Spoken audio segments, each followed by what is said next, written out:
So we've got Joel Davis here with us today. He helps us out with our social media here at Free the People. He's in from West Virginia.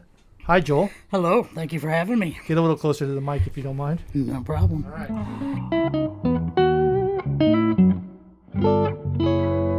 All right. Joel, what are you drinking today? I am drinking Pliny the Elder, Pliny for President. It is very delicious. Matt just brought this up to me. So this is from Russian River in California, which is an amazing brewer. And their Pliny the Elder is a staple of the craft beer scene. It's a very old school, very highly sought after craft beer. And they've done a Pliny for President this year, which is very dry. And I think it's a delicious beer. It's very good. I was actually looking forward to it the whole time on my trip here. So you knew it was coming? I knew it was coming. I knew Matt was coming back with it. So Nice. So tell what's going on in West Virginia these days, Joel? What's your part of the country like? I'm in my insulated D.C. bubble here, so I don't know what real America is like anymore. So tell us what's going on with you.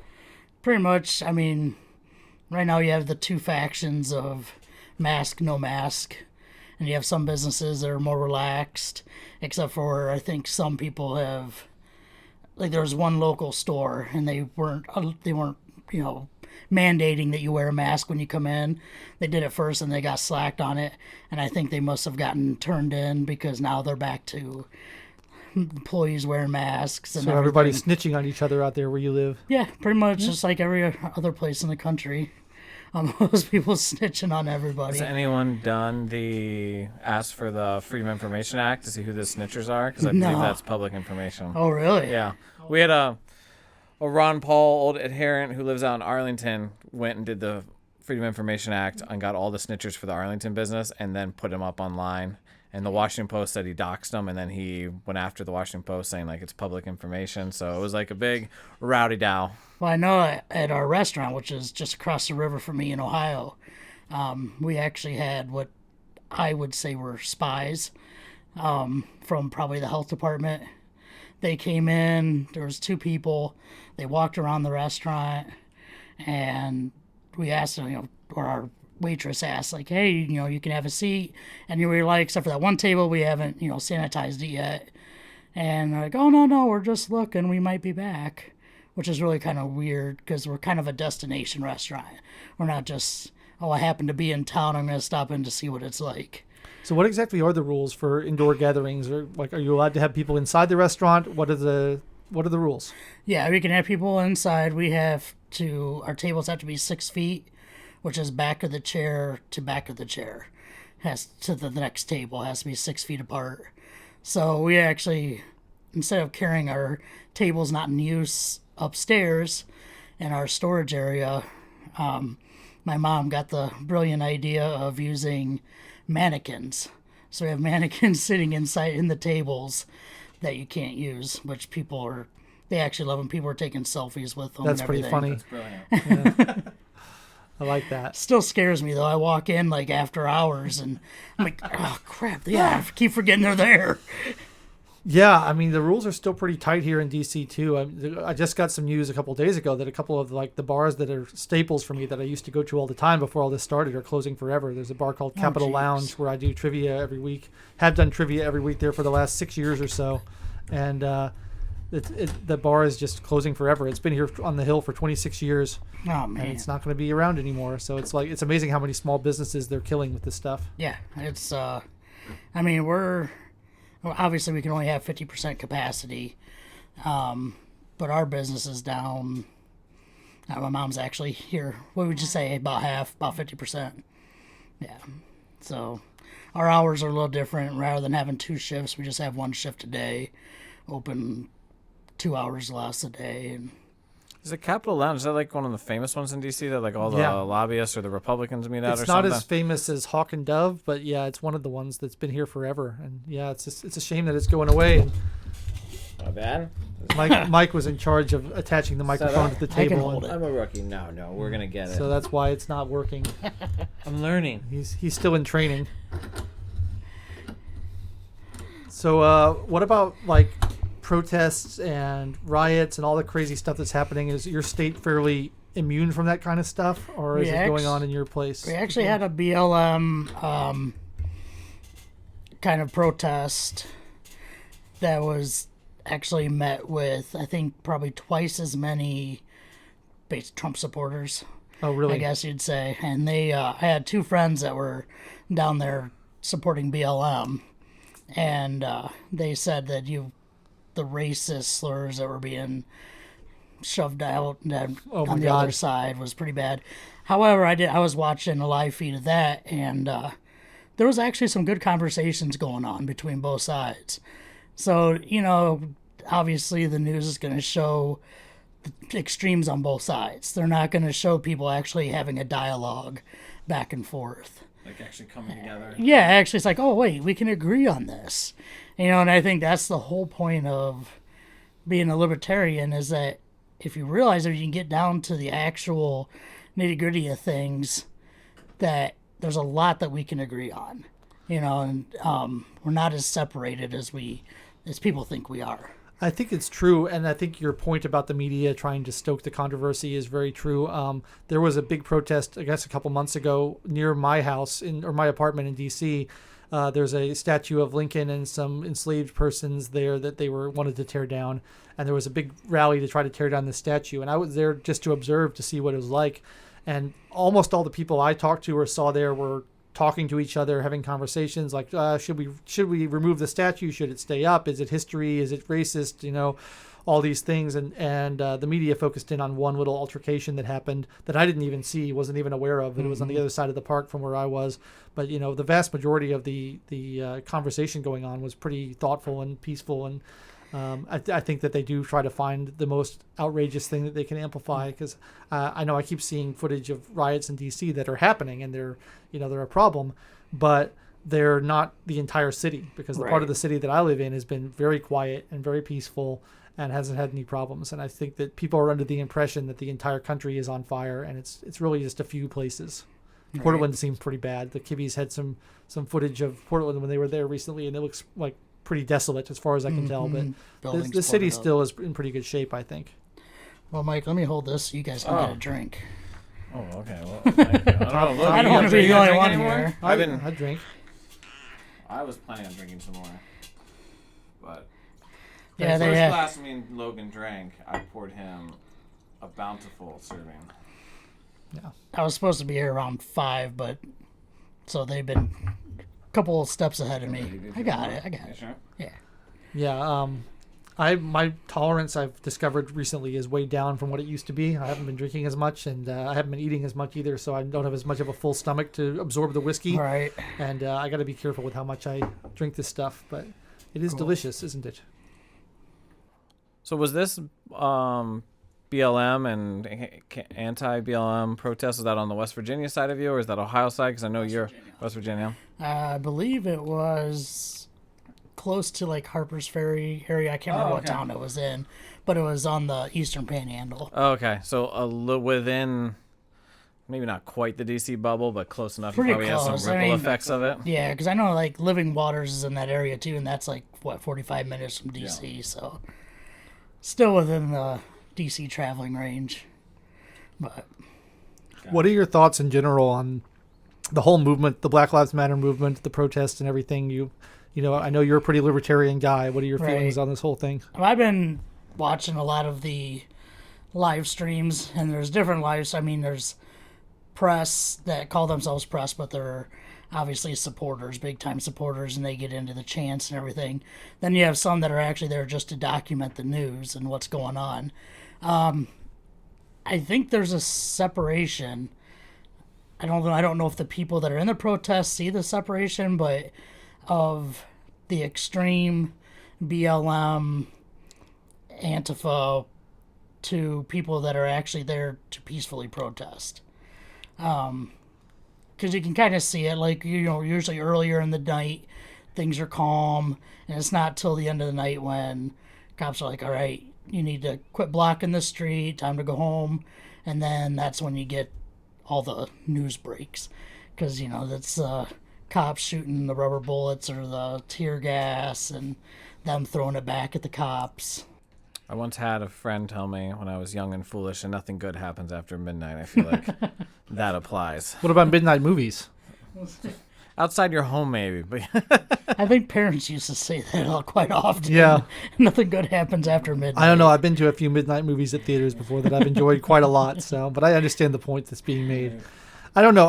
I feel like there was initially a lot of good points being made in this whole thing when after the George Floyd shooting. You know, we libertarians are very big on police reform and criminal justice reform. There's obviously abuses that happen. There's obviously killings that shouldn't happen. The no-knock warrants are a big problem, which Rand Paul is trying to fix. Like, I feel like we were all on the same side for a brief moment in time. There was an instant when everybody was on the same page, and then it just like devolved into chaos, and everybody's fighting now. And you know, it's hard to take the protesters seriously in their demands because like there was that incident with Rand and Kelly Paul where they were getting threatened and attacked on the street, even though they're the ones who introduced, or Rand is the one who introduced the Justice for Breonna Taylor Act. And they were like, say her name, like he is saying her name, you know. So it's like I don't know what they want. It seems like what they want. The people who are trying to enact what they want are not appeasing them, and they're not happy with that. And so I feel like a lot of it is just frustration, just, you know, undirected frustration, and people who want to loot and who want to steal things and who just want to burn stuff down and who are maybe angry because they've been locked up for 6 months, which I can certainly understand. But I feel like the initial agreement we all had has dissolved, and now it's hard to see that it's hard to take them seriously in their demands because they just don't seem to have anything that will make them happy at this point. Yeah, I know. I mean, the loudest people, when you yell from the bullhorns, like, if we don't get what we want, we're going to burn it down. And it's like, you know, you're not going to get anything that way. Well, what do you want? You know, right. Like, explain what you want and maybe we'll help out. But they don't seem to have a coherent. It's the same thing with the Occupy Wall Street protest that happened, you know, 10 years ago. Everyone would go out and say, what do you want to happen? And they're like, well, I don't know, just anti-capitalism. You know, and it's like, well, that's not going to happen. Like, do you have any actual demands? And they didn't really have any actual demands. There was no kind of coherent strategy or ideology behind it. It was just anger and, you know, resentment and envy.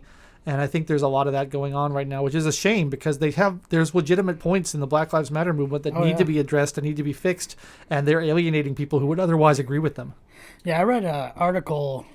Sorry, Mike, you're going to say. No, actually. The other day, and it was saying that actually a lot of officers support reform.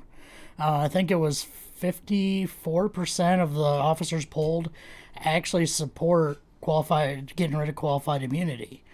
And it's like, you know, if officers are, you know, 54% of officers are saying that, then it's obviously something that can get done. However, with all these protests and the riots and everything, it's kind of, you're losing the point.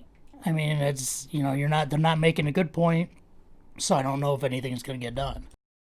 Virginia actually just, in the House of Delegates, which is Democrat controlled right now, just passed in the House. It still has to go to the Senate, ending qualified immunity in Virginia just this week. But there was an unbelievable, I didn't see it coming, amount of pushback as soon as it passed, probably preparing for the Senate from the Republican side. And so I was reading some of their arguments, like, all right, because all I heard is, like, we need to end qualified immunity. And a lot of people that I respect, like Justin Amash, has been advocating very strongly for it. And so some of their arguments were like, oh, this is going to tie up a lot of needless lawsuits against them. And then I was like, I honestly don't know enough about it now. So I was like, well, is that true? Is there a way to prevent that? So let's back up a little and explain what qualified immunity is. Qualified immunity is this idea, and it was not created by a law. It was created by a Supreme Court decision. And they basically said that in order to hold a police officer civilly liable, criminal liability is a different thing, but in order to file a civil suit against a police officer, you have to demonstrate that there is basically precedent that the officers violated your rights in a way that a previous court has upheld and said that this is a violation of rights. And so it's a huge burden on the person filing the suit. They have to find a way to prove that this has been litigated before and has been found in their favor, which is not an easy thing to do. And it basically requires the average person to have a huge knowledge of legal precedent. And like there's ways you can violate people's rights that haven't been litigated before, that need to be litigated. And so it really is a shield for police officers who can violate people's rights and get away with it. The counter argument that Mike is bringing up is that if you let people just sue police officers willy-nilly, that's all that's ever going to happen, and people are just going to be suing all the time, and it's going to tie up the courts, and it's going to be a problem, and the police need a free hand to do their business and everything. I don't agree with that objection. I think that it's I really have a problem with having this special class of citizen called a police officer, and they can do things that the rest of us can't do, and they have powers the rest of us don't have, and you have to obey them or else they're allowed to shoot you. Right. I think that's bad. I think we should have, a broader dispersion of power instead of having this kind of elite force of citizens who have powers the rest of us don't have. I'd much rather, I like the idea of citizens arrest and things like that, where we're all kind of in this together. We're all holding each other accountable instead of just having this, like, I think of like the Emperor's Imperial Guard in Star Wars, this elite fighting force, and they're, we have to do what they say or else they're going to shoot you or put you in jail. I think that's a really dangerous kind of class and person to have in a free society. So I am totally in favor of ending qualified immunity. Oh, yeah. I think it's important to make sure that police can't just trample all over your rights like anyone else could. Because if I violate your rights, Joel, Right. you can sue me. Right. And if Mike violates your rights, you can sue him. Right. But if I have a badge, you can't. And that's a problem, in my opinion. Yeah, it puts someone to a higher regard than what you are. I mean, it's a double standard. Yeah, exactly. That was the first time I actually had heard that counterpoint, so I was kind of taken aback because I was like, we've been talking about this. I felt like there was kind of unison, like, oh, this qualified immunity might be a bad idea. And then as soon as it finally does pass, then there's this major outcry. And I was like, where was this argument the last 3 or 4 months while we were discussing this? And especially since it wasn't even like legislatively created. It was just the Supreme Court just decided this one day, and that's not how laws are supposed to be made. And that's not how practices are supposed to be made. Like, the Supreme Court is there to interpret laws. They're not there to make laws. And so to have this doctrine created by the Supreme Court, I think really goes against the spirit of the Constitution and the way our lawmaking process is supposed to work. Where Congress, Article 1, Section 1 of the Constitution says all legislative powers are vested in the Congress of a House of Representatives and a Senate. They should be coming up with these rules, not the Supreme Court, because the Supreme Court is obviously unelected. They have lifetime terms. They can't be held accountable to the people in the same way the Congress can. I mean, you shouldn't legislate from the bench? I don't think so. Like, that's what we've been doing for a while now. No, we have. And unfortunately. There's a lot of talk about activist judges and stuff, and I think that, there's a point to be made there about activist judges. On the other hand, I think judges should sort of be activists when it comes to enforcing the Constitution and upholding it in maybe a radical way that doesn't conform with the precedent of previous courts. Because I think one of the problems with our legal system is this idea that we have, we lead by precedent. And then people say, well, this was decided that way 100 years ago, therefore that's correct. And well, as we well know, as Black Lives Matter well knows, the courts 100 years ago didn't get everything right. And we shouldn't just automatically assume that every precedent that was set in the courts should stand. Yep. Joel, respond to that. Yeah. No, I was thinking, like, Joel, in, like, back to, like, the protests and all the online streaming you've been watching, you are, as Logan said, live in real America. And I pride myself, I now live in the Shenandoah Valley, Virginia. I call that real Virginia now, not Northern Virginia. But when you see these two sides coming together, the media likes to say that, there's a lot of unity and talking and agreeing and stuff. Like, in real America, these people that, I don't know, do you think there's a lot more common ground than what is typically depicted to come together and actually make these changes? Or are we going to find our tribal camps? And I mean, living in West Virginia, we really don't have as much diversity as other places that you'd live in. I mean, I won't say there's a story about when I first moved to West Virginia, getting my hair cut, and there's still racial tensions. So you're not going to be nominated for a Best Picture Oscar, is what you're saying? No, but I mean, you still see it. But I think, as far as looking at as America as a whole, I think there's a lot that we can come together on, as far as Black Lives Matter and what they're asking for. Now, Antifa, that's a total different thing. But I think there's a lot of common ground we can make if people just listen to each other. But you have the two sides. I'm going to put them as Trump supporters and BLM. Neither side wants to listen. I mean, they just want their views out there, and that's it. I've said all along, ever since I got involved in politics, that if people would just listen to each other, there's a lot that we can come together on. And, but unfortunately, there's a few things that divide everybody, and that's what gets thrown out and gets the most attention. I mean, I like to hope that there are more than two sides, because we kind of reject the idea of the left-right spectrum here, and it's more of an authoritarian versus libertarian spectrum. And so it is hard not to default into that two sides language, but I think that there's certainly people in the middle and people in different places on this. And I think libertarians are kind of unique in that we agree with the criminal justice stuff, and we're not these tough on crime conservatives, but we also have a problem with just burning people's property and destroying it. Right. So I mean, that's the side that I'm on as far as I'm concerned. And I know a lot of the protesters are like, well, they have insurance, but you don't realize how much damage, even though you might get the insurance money, how long you have to wait for it, how long you have to, this is obviously people who have never dealt with an insurance company. Exactly. Well, not only that, I heard someone put it like, well, how would you you have health or house insurance, right? How would you like someone to come burn down your house? You have insurance. How'd you like it if somebody dropped a house on you? Right. So, that's just, it's ridiculous. Yeah, they might have insurance, but to actually come back from burning your place down, or looting it, and you obviously don't get as much back from insurance. So, it's ruining businesses. And then even in, was it Minneapolis? It's illegal for the stores to put down the metal gates that go in front of the windows. Yeah, I heard about that. Yeah, it's illegal because they want to beautify the area. Well, that could have saved a lot of fire damage and looting if they would have had those. What? Yeah. What is your take on someone who's more in favor, pro the burning and the pillaging, pillaging sounds like Vikings, the looting, that says well, you didn't listen to us when we were peaceful, so now we have to loot. I feel like, to me, that just seems just cheap right out of the gate. But how do you ever think about how you respond to someone who says that? No, hold on, let me get the mic set again. I got it.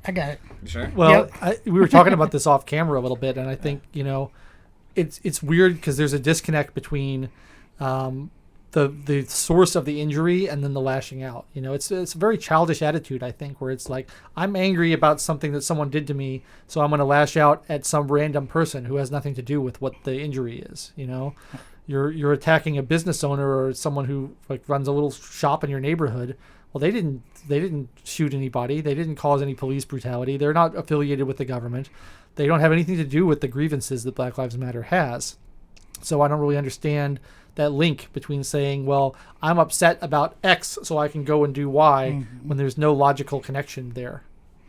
And there's a lot of people that say, well, they're just a national chain, so they have the money. However, a lot of these places are privately owned and locally owned. Or they're franchises. Right, that are privately owned, yeah. Right. There was a friend of ours in Fremont, where I was born and raised, Fremont, Ohio, and he had McDonald's.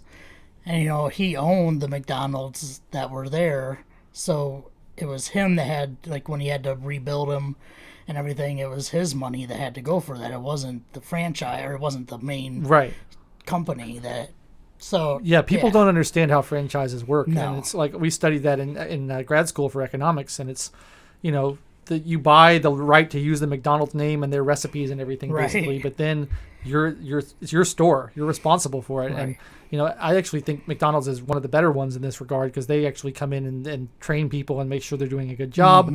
And they actually require that the owner of the franchise work in the store. You can't just own it and outsource everything. You have to be there. But that's even more of why it's your place. It's your store. And everyone thinks, oh, it's just owned by the McDonald's Corporation. And it's not the way franchises work. No, if McDonald's burns down, you're not going to get corporate to... It's I'll just build you a new one. It's okay. Yeah, it's not going to happen. And I think this is more telling about how it's more of an anti-capitalist movement than it is a police reform movement, because you have people, they're upset about these corporate chains, and they're like, we're going to tear down the corporate chain. Well, what does that have to do with the shooting of Breonna Taylor or the shooting of George Floyd? It has nothing to do with it. They just, I think people latch on to this anti-capitalist mentality. And it's important to point out that Black Lives Matter is two things. It's a nonprofit organization that has a specific mission statement, which is fairly overtly Marxist, and it's a broader slogan and movement that is catching a lot of popularity because obviously Black Lives Matter and everyone agrees with that. Right. And so, like, yeah, I want to ally myself with them because I agree with the messaging that Black Lives Matter, and I don't want to see black people shot in the streets by police officers. I think that's awful. It needs to stop. It needs to be reformed. But there's also this nonprofit organization called Black Lives Matter that has a different agenda than just that. Right. And people tend to conflate the two, and they're actually very different. Yeah, I mean, I think most people don't know that the two differences at all. I mean, they see it as just one entity. Probably even a lot of the protesters see it as one entity. Emotions is a powerful tool. It is. People get fired up. Unfortunately, people are often very driven by their emotions rather than their brains. It's kind of with the the most recent shooting, and I'm already out in Wisconsin where Jacob Blake. Jacob Blake.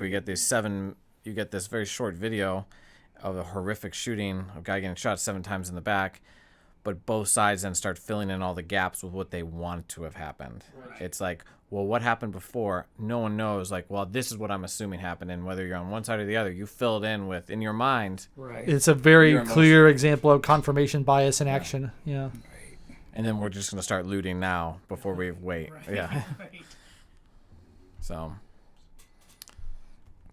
seems to be the great weakness of our, I guess it's just human nature. Yeah. I mean, yeah, act first and find out what actually happened later. Then it's just embarrassing for everybody. And well, it's a far cry from, was it 2009? Tomorrow, 9/12. Oh, yeah, the March on Washington. Yeah.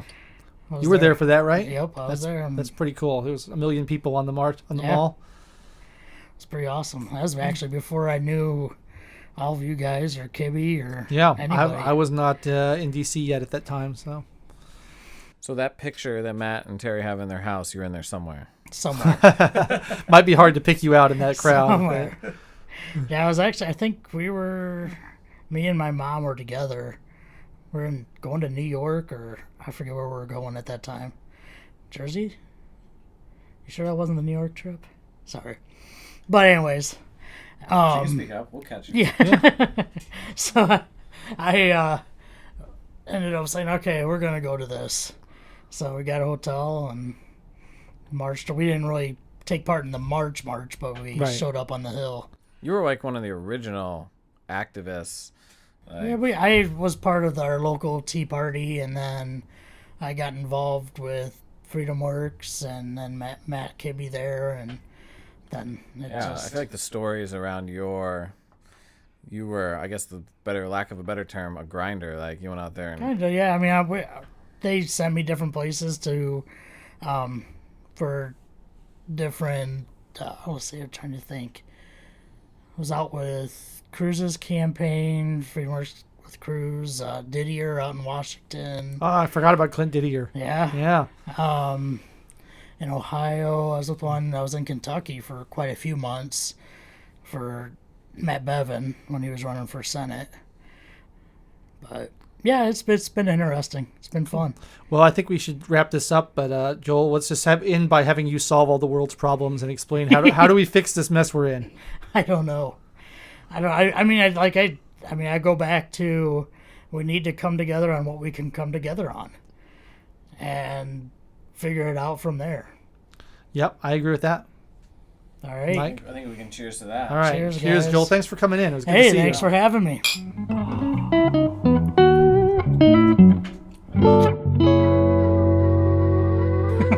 Sorry about that. Sorry about that. That's all right.